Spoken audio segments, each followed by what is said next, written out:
تو طلاق کے مسائل لوگ پوچھنے کے لیے آتے ہیں، تو عام طور سے لوگ کہہ رہے ہوتے ہیں کہ مفتی صاحب وہ تو میں نے غصے میں کہا تھا۔ تو بھائی جب طلاق دی جاتی ہے تو غصے میں ہی دی جاتی ہے۔ یہی چیز سیکھنے سکھانے کی ہے کہ بھائی جب آپ کو غصہ آئے تو آپ کو پتہ ہونا چاہیے کہ جس طرح میں غصے سے پہلے اللہ کا بندہ تھا اور اللہ کے رسول کا امتی تھا، اسی طرح غصے کی حالت میں بھی میں اللہ کا بندہ ہوں اور اللہ کے رسول کا امتی ہوں۔ وہ ایک شعر ہے نا، غالباً بہادر شاہ ظفر کا شعر ہے کہ اس سے بندہ نہ جانیے جسے عیش میں یاد خدا نہ رہے اور جسے تیش میں خوف خدا نہ رہے۔ تو بعض اوقات جیسے مولانا عمران بشیر صاحب نے کہا کہ ہم جب سیلیبریشن پر جاتے ہیں تو اس میں بھی ایکسٹریم پہ چلے جاتے ہیں، اور اگر کوئی غم، کوئی تکلیف، کوئی پریشانی آتی ہے تو اس میں بھی ہم ایکسٹریم پہ چلے جاتے ہیں۔ تو یہ جو آپ نے حدیث شروع میں پڑھی انٹرو کے اندر، اسی طرح حدیث میں آتا ہے رسول اللہ صلی اللہ علیہ وسلم نے ارشاد فرمایا کہ ما دخل الرفق فی شیء الا زانہ، کہ نرمی جس چیز میں داخل ہوتی ہے اس کو خوبصورت بنا دیتی ہے۔ وما نزع من شیء الا شانہ، جس چیز سے نرمی نکلتی ہے اس کو بدصورت بنا دیتی ہے۔ اب اگر نرمی شوہر اور بیوی کے رویے میں آئے گی تو شوہر اور بیوی کا رویہ خوبصورت، رشتہ خوبصورت ہو جائے گا۔ یہی نرمی والدین اور اولاد کے اندر آئے گی تو اولاد اور والدین کا رشتہ خوبصورت ہو جائے گا۔ یہی نرمی چچا اور بھتیجے کے درمیان رشتے میں آئے گی تو یہ رشتہ خوبصورت ہو جائے گا۔ جس گھر میں نرمی آئے گی تو خوبصورتی آئے گی، معاملات بہتر ہوں گے، جس گھر سے نرمی نکلے گی۔ اور یہی رسول اللہ صلی اللہ علیہ وسلم کا مزاج تھا۔ آپ علیہ الصلوۃ والسلام نے بعض مواقع پر غصہ بھی فرمایا، لیکن آپ کا جو عمومی مزاج تھا ہمیشہ آپ مسکرا کر ملتے تھے۔ رسول اللہ صلی اللہ علیہ وسلم نے فرمایا کہ اپنے بھائی سے مسکرا کر ملنا یہ بھی صدقہ ہے۔ اچھا، ہمارے یہاں کیا ہوتا ہے کہ ہم باہر جب ملتے ہیں نا تو باہر تو لوگوں سے ہنس کے ملتے ہیں، لیکن ہم یہ سمجھتے ہیں کہ بیوی سے غصے سے ملنا صدقے کا ثواب رکھتا ہے شاید، اور بیوی یہ سمجھتی ہے کہ میں نے مسکرانا ہے لیکن اپنے بھائیوں کے سامنے، اپنے والدین کے سامنے، اپنے رشتہ داروں کے سامنے۔ اور جب شوہر گھر میں آئے گا تو آتے ساتھ ہی اس سے ٹماٹر، آلو اور آپ کی اماں نے یہ بولا، آپ کے بھائی نے یہ بولا، ابا نے یہ بولا۔ بھائی جب کسی عام مسلمان سے مسکرا کے ملنا صدقہ ہے تو اپنی بیوی سے مسکرا کے ملنا تو ڈبل صدقہ ہے۔ بالکل، بیوی کا اپنے شوہر سے مسکرا کے ملنا تو ڈبل صدقہ ہے، والدین کا اولاد سے، اولاد کا والدین سے۔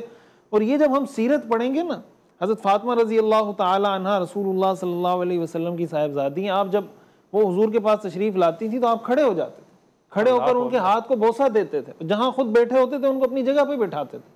یہ بیٹی کا احترام ہے۔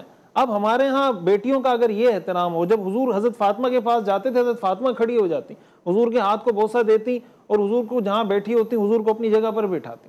ازواج مطہرات کے ساتھ جو حضور کا رویہ ہے، دیکھیں ایک بہت بڑا مسئلہ ہمارے ساتھ یہ بھی ہوتا ہے کہ ہم باہر کسی کا کوئی سٹیٹس ہے نا، مثال کے طور پر کوئی ڈائریکٹر ہے، کوئی آفیسر ہے، کوئی ایس ایچ او ہے، کوئی مینیجر ہے، کوئی مفتی ہے، قاضی ہے، جج ہے، کچھ بھی ہے۔ اب اس کا باہر ایک سٹیٹس ہے، اب وہ باہر جس سٹیٹس کے ساتھ گھوم رہا ہوتا ہے اس کا پروٹوکول، اس کے جناب دو لوگ خدمت میں لگے ہوئے ہیں، کوئی پانی لا رہا ہے، کوئی چائے لا رہا ہے۔ اب جب وہ گھر میں جاتا ہے نا تو اسی سٹیٹس کو سمجھ رہا ہوتا ہے کہ یہی سٹیٹس گھر والوں کو فالو کرنا چاہیے، اسی کے پروٹوکولز کو۔ حالانکہ گھر میں وہ director, manager, S H O, مفتی یا جج نہیں ہوتا، گھر میں وہ ایک شوہر ہوتا ہے، ایک بیٹا ہوتا ہے۔ مثال کے طور پر کوئی سپریم کورٹ کا جج ہے، اب وہ گھر جاتا ہے اور اس کے والد صاحب اس کو تھپڑ مارتے ہیں، تو اب وہ ابو کو یہ کہے گا کہ میں سپریم کورٹ کا جج ہوں، آپ نے مجھے تھپڑ مار دیا، تو ابا اس کو کیا بولے گا؟ بھائی تو سپریم کورٹ کا جج بعد میں ہے، تو میرا بیٹا پہلے ہے۔ تو اب اگر اس کے دماغ میں یہی چیز بیٹھی ہوئی کہ میں سپریم کورٹ کا جج ہوں، یا اس کے دماغ میں یہ کہ میں مفتی ہوں، میں فلانا ہوں، میں فلانا ہوں، میں کمپنی کا ڈائریکٹر ہوں، تو پھڈا ہی ہوگا نا۔ رسول اللہ صلی اللہ علیہ وسلم کے بارے میں جب حضرت عائشہ سے، دیگر ازواج مطہرات سے پوچھا گیا کہ آپ گھر میں کیسے تھے، تو حضرت عائشہ نے فرمایا کہ جس طرح عام انسان رہتے ہیں اسی طرح رہتے تھے، کوئی الگ شان بنا کے تھوڑی گھر میں رہتے تھے۔ حتیٰ کہ اگر کپڑوں کو پیون لگانے ہوتے تھے خود لگا لیتے تھے، جوتے گانٹنے ہوتے تھے خود گانٹ لیا کرتے تھے، گھر کے کام کاج میں کوئی کھانا پکانا ہے، کوئی صفائی کرنی ہے، اس میں ان کا ہاتھ بٹارے ہوتے تھے، گھریلو کام بھی خود انوالو ہیں، گھریلو کام خود کیا کرتے تھے۔ ہمیں سیرت سے سیکھنے کو ملتا ہے۔ اب آپ بتائیں نا کہ اگر ایسا شوہر ہو کہ وہ اپنی بیوی کے ساتھ اس طرح کا رویہ رکھے، ہمارے ہاں تو اگر سالن میں سمجھی جاتی ہے ہمارے یہاں، تو مطلب اگر سالن میں نمک زیادہ ہے تو جیسے وہ کسی نے لکھا تھا کہ ہمارے ہاں اگر گٹر کا ڈھکن مسنگ ہے نا تو یہ نیوز بنتی ہے، لیکن اگر گٹر کا ڈھکن ہے تو یہ نیوز نہیں ہے۔ اب اگر آٹے میں نمک زیادہ ہو گیا تو یہ تو شوہر بولے گا کہ ابھی نمک زیادہ کیوں ہو گیا، لیکن جب نمک نارمل تھا تو کبھی منہ سے تعریف نہیں کرے گا کہ بھائی تم نے بہت اچھا کھانا پکایا، حالانکہ حدیث میں آتا ہے 3 مواقع ایسے ہیں جس پر صحیح حدیث ہے کہ انسان کے لیے جھوٹ بولنا جائز ہو جاتا ہے، اور ان میں سے ایک جگہ وہ ہے کہ اپنی بیوی کا دل خوش کرنے کے لیے آپ جھوٹ بھی بول سکتے ہیں۔ کھانا اس نے پکایا ہوا ہے نا، آپ کو سمجھ نہیں آ رہا، آپ کہیں یار بہت اچھا کھانا پکایا، تم بہت اچھی لگ رہی ہو، تم بہت خوبصورت ہو، جھوٹ بول سکتا ہے آدمی، اور شریعت نے اس کی اجازت دی ہے۔ لیکن بات اگین پھر وہی آ جاتی ہے کہ یہ ہم کب کریں گے؟ جب سیکھیں گے، جب ہمیں اس چیز کا علم ہوگا تو ہم اس کو آگے لے کے بیوی کے ساتھ حسن اخلاق رکھنے کے لیے میرے خیال سے بیسٹ موٹیویشن حدیث مفتی صاحب نے ارشاد فرمائی ہے۔ ناظرین ہمارے ساتھ رہیے گا، ایک چھوٹا سا بریک لیں گے اور پھر مزید اس حوالے سے بات کریں گے۔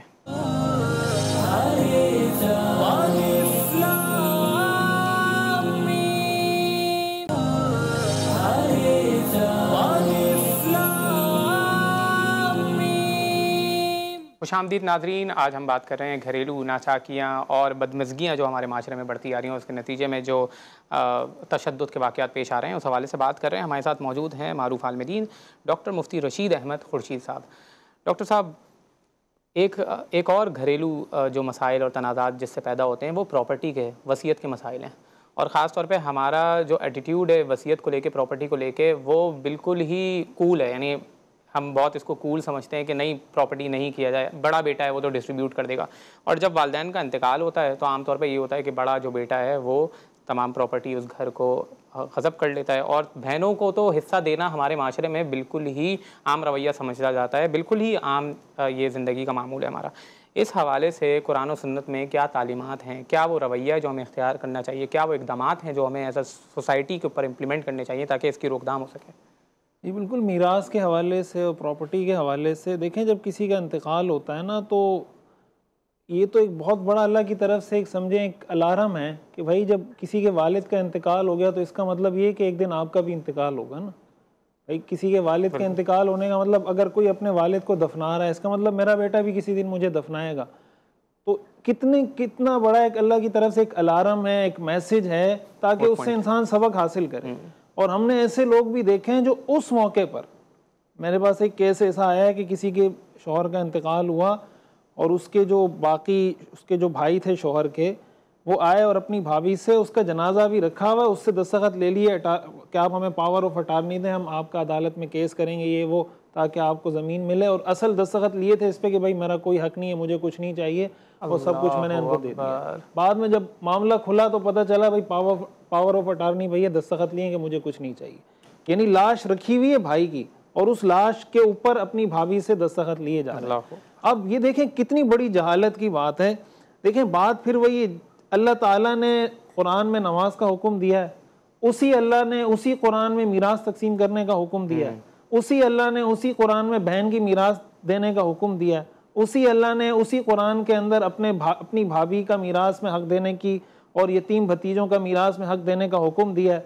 تو اگر ہم نماز والے حکم پہ عمل کر رہے ہیں اور میراث والے حکم پہ عمل نہیں کر رہے، اس کا تو یہی مطلب میٹھا میٹھا آپ کڑوا کڑوا تھو تھو، بھائی جو آپ کو سمجھ میں آ رہا ہے کہ بھائی 2 سجدے کرنے، سجدے کر لو، پیسہ کون دے گا، یہ مشکل کام ہے، تو اس کا مطلب تو یہ ہوا فَتُؤْمِنُونَ بِبَعْضِ الْكِتَابِ وَتَكْفُرُونَ بِبَعْضٍ۔ اللہ تعالیٰ فرماتے ہیں تم کتاب کے بعض حصے پر ایمان لاتے ہو، بعض کا انکار کرتے ہو۔ فَمَا جَزَاءُ مَن يَفْعَلُ ذَلِكَ مِنكُمْ إِلَّا خِزْيٌ فِي الْحَيَاةِ الدُّنْيَا۔ ایسے لوگوں کی سزا اللہ فرماتے ہیں کہ میں ان کو دنیا میں رسوا کرتا ہوں۔ تو جو بہنوں کی میراث، اچھا اس میں ایسا نہیں کہ آپ جن کو ہم لوگ دنیا دار سمجھ رہے ہوتے ہیں کہ یار اس میں آپ کو اچھے خاصے دیندار، نمازی، پرہیزگار، پگڑی ٹوپی والے، بڑی داڑھیوں والے آپ دیکھیں گے تو آپ کہیں گے کہ اس سے بڑا کوئی بزرگ نہیں، لیکن جب آپ اس کی حرکتیں اس لحاظ سے دیکھیں گے کہ بہن کی میراث بھی دبائی ہوئی ہے، بھابھی کی میراث بھی دبائی ہوئی ہے، یتیم بھتیجے کی میراث دبائی ہوئی ہے، تو ہو سکتا ہے آپ کہیں کہ شیطان اس سے بہتر ہو، شیطان پناہ مانگتا ہوگا اس سے۔ تو اس لیے شریعت میں یہ بھی سٹینڈرڈ نہیں ہے کہ آپ کسی کی شکل کو، کسی کی حیت کو، کسی کی داڑھی پگڑی ٹوپی کو دیکھ کے اور جناب کہیں کہ یہ بہت بزرگ ہے۔ حضرت عمر رضی اللہ تعالیٰ عنہ کے بارے میں آتا ہے کہ انہوں نے کسی شخص کے بارے میں پوچھا کہ یہ کیسا آدمی، دوسرے آدمی نے کہا کہ بہت نیک آدمی ہے۔ حضرت عمر نے فرمایا کیا کبھی اس کے ساتھ کوئی سفر کیا ہے تم نے؟ کہا نہیں۔ کبھی کوئی قرض کا لین دین کیا ہے؟ کہا نہیں۔ تو کہا تم نے اس کو دیکھا ہوگا مسجد سے نکلتے ہوئے تو تم نے فیصلہ کر لیا کہ نیک آدمی ہے۔ تو یہ جو ہمارے ہاں نیکی اور برائی کے معیارات ہیں نا، تو یہ بات لوگوں کو سمجھنی چاہیے کہ جس طرح کسی کا موبائل چوری کرنا چوری ہے اور کسی کی موبائل سنیچنگ کرنا ڈکیتی ہے، بہن کا میراث میں حق دبانے والا بھی چور اور ڈاکو ہوتا ہے۔ ایک اور ذہن میں سوال آ رہا ہے اسی سے ریلیٹڈ کیونکہ ایسے معاملات ہم خود بھی دیکھتے رہتے ہیں. جو غضب کی ہوئی جگہ ہے, جو گھر ہے جس میں کسی بھائی نے وہ غضب کر لیا ہے وہ گھر, تو کیا اس گھر میں اس غضب کیے ہوئے گھر کے اوپر نماز, حج, روزہ, زکوٰۃ یہ سب ہو جاتی ہے؟ دیکھیں ان سب کے بارے میں فقہاء نے لکھا ہے کہ یہ ساری چیزیں وہاں پہ مکروہ تحریمی اور ناجائز ہیں. یعنی نماز آپ پڑھیں گے اس سینس میں تو ہو جائے گی کہ آپ کو اس کی قضا نہیں کرنی پڑے گی, لیکن ایسی نماز کا آپ کو کیا ثواب ملے گا جو آپ غصب کی ہوئی زمین پہ پڑھ رہے ہیں؟ وہ مطلب ایسی نماز کا مقصد تو یہ اللہ کی بندگی کا اظہار, اللہ کے سامنے سر جھکانے کا مطلب یہ کہ اللہ میں آپ کے حکم کے سامنے سر جھکا رہا ہوں. تو حرکتیں شیطانوں والی اور سر جھکایا ہوا اس طریقے سے, تو یہ تو گویا قرآن میں جو آتا ہے نا, یخادعون اللہ والذین آمنوا, اللہ کو دھوکہ دینے کی کوشش کر رہے ہیں. اللہ فرماتے ہیں وما یخدعون الا انفسهم, تم اپنے آپ کو ہی دھوکہ دے سکتے ہو, مجھے دھوکہ نہیں دے سکتے. تو یہ جو ہمارے ہاں اچھا کہا جاتا ہے کہ بھائی بہن کی ہم نے شادی کرائی تھی تو شادی پہ خرچہ ہوا تھا, تو بھائی بہن کی شادی پہ خرچہ ہوا تھا تو آپ کی شادی پہ بھی تو خرچہ ہوا تھا, تو اس کی شادی کو آپ مائنس کر رہے ہو تو اپنی شادی کو مائنس کیوں نہیں کر رہے؟ تو یہ جو ہمارے ہاں جھوٹی جسٹیفیکیشن اور کلیریفیکیشن دی جا رہی ہوتی ہے, اس کی کوئی حیثیت نہیں. اور یہ جو ہے نا قیامت کے دن الٹے لٹکے ہوئے ہوں گے. حدیث میں آتا ہے جس نے کسی کی 1 گز زمین دبائی, قیامت کے دن اللہ اس 1 گز زمین کے بدلے میں 7 زمینوں میں اس کو دھسائے گا. 7 زمینوں میں. آپ تھوڑی دیر کے لیے آپ کو کوئی کسی کو قبر میں رکھ لینا کہ 5 منٹ میں آپ کو قبر میں بند کر کے رکھتا ہوں, 5 منٹ بعد اس کی لاش نکلے گی اندر سے, تو اگر 7 زمینوں میں اللہ ایک بالش زمین کی وجہ سے دھسائے گا. لوگ کہتے ہیں ہمارے بچے تقسیم کر دیں گے, جب آپ خود تقسیم نہیں کر رہے تو آپ کے بچے کہاں سے تقسیم کریں گے؟ تو ان چیزوں کو بات اگین پھر وہی آ جاتی ہے کہ سیکھنے کی ضرورت ہے, اس کو اہمیت دینے کی ضرورت ہے. ہم ایسے ایک مٹیریلسٹک سرکل کے اندر گھومنا شروع ہو گئے, ایسا ہمارا سائیکل کی چین چلنا شروع ہو گئی ہے کہ آخرت, قبر, حشر, موت کے بعد کی زندگی, ہم سمجھتے ہیں یہ جس نے مرنا تھا وہ مر گیا, میں تو ہمیشہ ہمیشہ کے لیے آیا ہوں. تو اگر انسان کو موت تھوڑی دیر, حدیث میں آتا ہے نا رسول اللہ صلی اللہ علیہ وسلم نے فرمایا اکثروا من ذکر ہادم اللذات, لذتوں کو ختم کرنے والی چیز کا بار بار تذکرہ کیا کرو, اور وہ لذتوں کو ختم کرنے والی چیز موت ہے.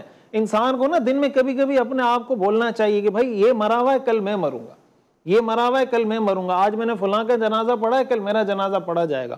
آج میں اس کو کندھوں پہ اٹھا رہا ہوں, کل مجھے کوئی کندھوں پہ اٹھائے گا. یہ تصور اگر, اور ظاہر یہ دین ہمیں سکھاتا ہے, قرآن حدیث سے ہمیں سیکھنے کو ملتا ہے, تو یہ چیزیں اگر سیکھیں گے ہماری زندگی آسان ہو جائے گی. یہ سارے مسئلے مسائل ہم ان سے بڑی آسانی کے ساتھ نکل سکتے ہیں. تو میں گزارش یہ کروں گا کہ ہمیں اس طرف آنا چاہیے کہ ہم دیکھیں اس کے لیے ڈیفرنٹ کورسز ہم کر سکتے ہیں, ڈیفرنٹ کورسز کروا سکتے ہیں. آپ اگر بچی کا نکاح کروا رہے ہیں تو بچی کا نکاح کروانے سے پہلے اس کو نکاح کورس کروا دیں. بچے کا نکاح کروا رہے ہیں, بچے کا نکاح کرنے سے پہلے اس کو نکاح کورس کروا دیں. آپ بچے کے نکاح پہ 50 لاکھ 1 کروڑ روپے لگا رہے ہیں, لیکن جس مقصد کے لیے یہ 1 کروڑ روپے لگائے وہ اس کو نہیں سکھایا. بچی کے نکاح پہ آپ نے 50 لاکھ روپے لگا دیے, لیکن حلال حرام جائز ناجائز 2 سال بعد وہ رشتہ ختم ہو جاتا ہے.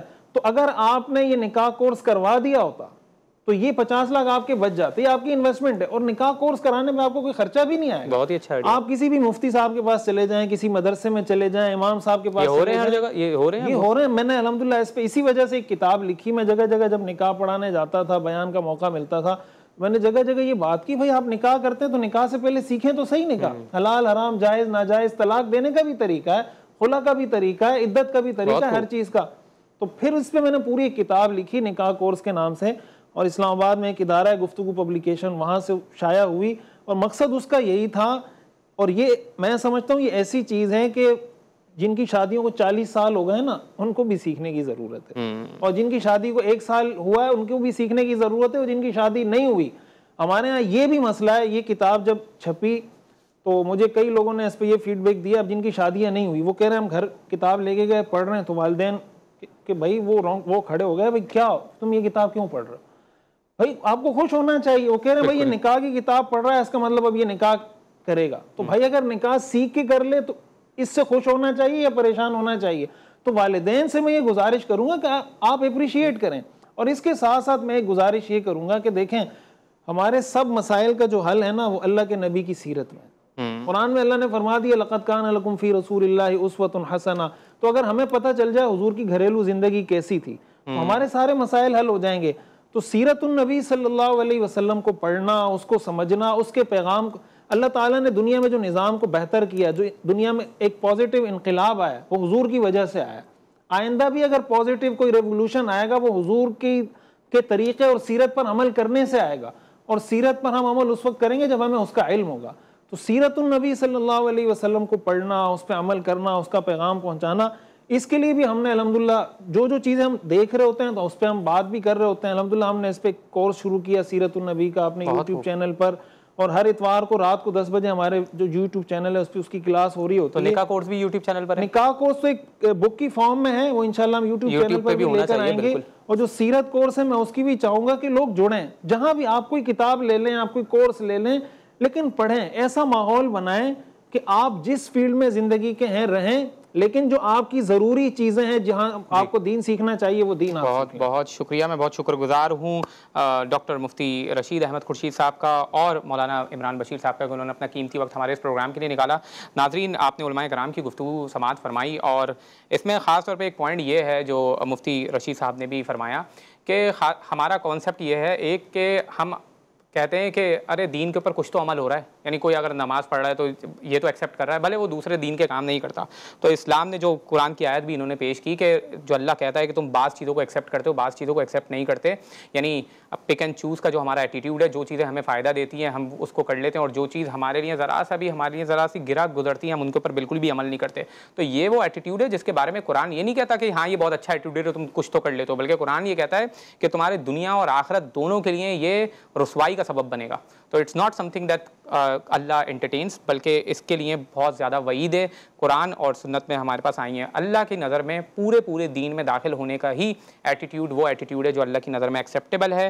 نبی کی سیرت ہمارے لیے اسوہ حسنہ ہے، ہمارے لیے بہترین نمونہ ہے. ایسا نہیں ہو سکتا کہ ہم ایک جو ہے رسول اکرم صلی اللہ علیہ وسلم کی سنت کو پک کر لیں اور دوسری ابو جہل کی. تو اگر ہمیں رسول اکرم صلی اللہ علیہ وسلم کی زندگی سے اور وہ تمام بینیفٹس جو ہم سمجھتے ہیں کہ رسول کی زندگی سے ہم اور اسلام سے حاصل کر سکتے ہیں، تو ہمیں رسول اکرم صلی اللہ علیہ وسلم کے اس دین کے اوپر جو انہوں نے بتایا اس میں پورا داخل ہونا پڑے گا. پھر کسی نئے موضوع کے ساتھ آپ کے سامنے حاضر ہوں گے، تب تک کے لیے اپنے میزبان ولید شیخ کو دیجیے اجازت.